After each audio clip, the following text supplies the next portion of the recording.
Hello, everyone, and welcome to a belated Wealthy Wednesday. Try doing a Tuesday, I film it and I get it up on a Wednesday. Try doing a Wednesday, it comes up on a Thursday. But hey, I got my money movements made this week, and it came to a total of $1,642. Plus, I am also giving money today to one of you from my giveaway challenge, and that came to $76. So, wherever you are, I hope you are doing well. Settle down in your chair, grab a cup of coffee or a wine or an energy drink or whatever it is that you need. And let's go and jump into what our money movements were for this past week. So, we're starting a new month, and a new month means new goals. So, goals that I have for September are again going to stay across investing, saving, and my mortgage, which is my final debt that I have. For investing, looking at purchasing around $1,000 in ETFs. We might go more than this. We're not entirely positive yet. We're still making some decisions. Saving $1,250, micro investing $60, $150 to our $1,000 project, then also paying off paying off $30 to our mortgage, trying to get $750 into our emergency fund, and then around $500 in savings challenges. And because I talk about investing, I do want to say that information provided on this channel is general and entertainment in nature. It does not constitute financial advice. So if you are thinking of doing anything in terms of major moves with your money, do please consult with, speak to, and listen to a registered and certified financial consultant. I have mentioned before, but I like starting off because it's a question that I often get. The platforms that I am using for our investing. So I am using Westpac Online Investing, which is where my husband and I do the majority of our banking. We are also using Perler, which we're really, really happy with this, and most likely will transfer over our Westpac over to here. Sharesies, and then adding also Spaceship and Raise to this as well. And we have those different platforms just because different ones do different things. But let's go ahead and start off with saving to invest. So throughout the month, we put money aside. We do day cost averaging. So we do all of our purchases at the beginning of the month, and then we save up our money throughout the month so that we can make those purchases. So to our Westpac cash investment account, we sent $225. That gives us a balance of $474.79. And to Perler, we did just our usual automatic transfer of $175. So giving us a total of $400 that we have put over towards investing. We like breaking this up and just putting some aside week by week. That way, it just helps us to balance with the budget. Then also, if we need to redraw on some of that money, then we can. And as I mentioned, because we're doing day cost averaging as well, because we do have additional fees each time we make purchases, this just happens to be what works out best for us. And speaking of purchases, because we did go past the beginning of the month, we were finally able to make one of our purchases for September.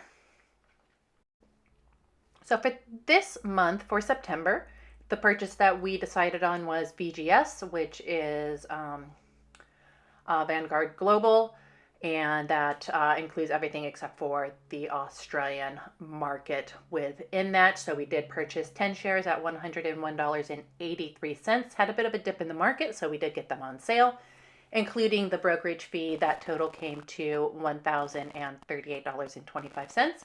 So we now have 20 shares total of VGS, and we also have 20 shares of VAS. And I don't go too much into detail about where we're at on those individual ones.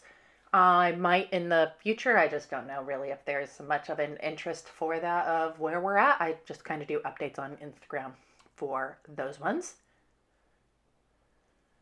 For savings, one that I am working on is a $1,000 project. This is probably what I get the most questions about. That just does make me curious. I'm always curious to know where people are from. So go ahead and drop down in the comments the flag of the country that you're in. And then if you want to say your state that you're in as well, by all means, go ahead and include that. But the $1,000 project, it is by an Australian financial advisor called Canna Campbell. I will link her information down in the description box below, but it's about just finding additional money in random places that you can put aside that wouldn't necessarily come straight out of your budget. So I use things such as my roundup challenge, which is where I round up from my purchase price to the nearest dollar, $5 or $10. And this past week, what I had was $42.13, and I have all numbers in a row kind of ish there. I have 1, 2, 3, and 4. Other things that I will do is if I do any side surveys or anything like that, which prolific surveys for me have slowed down, but that's just money that I put over towards the side. And then when I get to $1,000, that is considered to be your parcel, and you can do with that whatever you want. This is the third parcel that I am working on. So I've already put aside $2,000. But with the $42.13, that brings the balance so annoyingly to $269.99. You would think that I could have found 1 cent somewhere or just transferred it over, which I may or may not still do because that's annoying.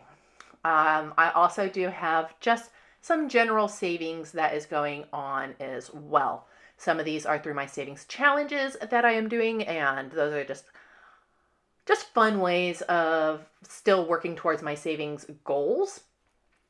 Just not as, I don't know, sometimes kind of boring just when you're making just a digital transfer each week, which is a lot of what I do. A lot of our bills and investing and everything else, all of it is automated. I don't have to do much other than go and check and make sure that it has gone through. This is one of them, and that is our emergency fund. We're working to get our emergency fund to $5,000 by the end of the year. We are tracking okay on that. We added $132 this week, bringing that total up to $2,232. So we're almost to the 50% mark, and we've got a couple of months yet to go. Again, because I have those savings challenges, money from those savings challenges will be used to top up all of my different sinking funds, including my emergency fund at the end of the year.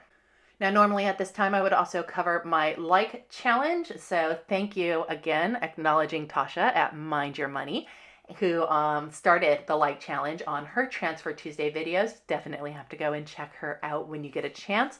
She is just an absolutely lovely, beautiful woman and has a fantastic channel. I decided, because I had hit 700 subscribers, that I would give away the amount of money that matched the number of likes that my video got, up to 100 Australian dollars, and 76 likes and a lot of really great dad jokes. And so $76 going to one lucky winner. I did go in and use the function of pick a winner. I'm running a contest. So this is me picking who that winner is going to be. And that is Jan's wallet. And her joke was, "Dear math, grow up and solve your own problems."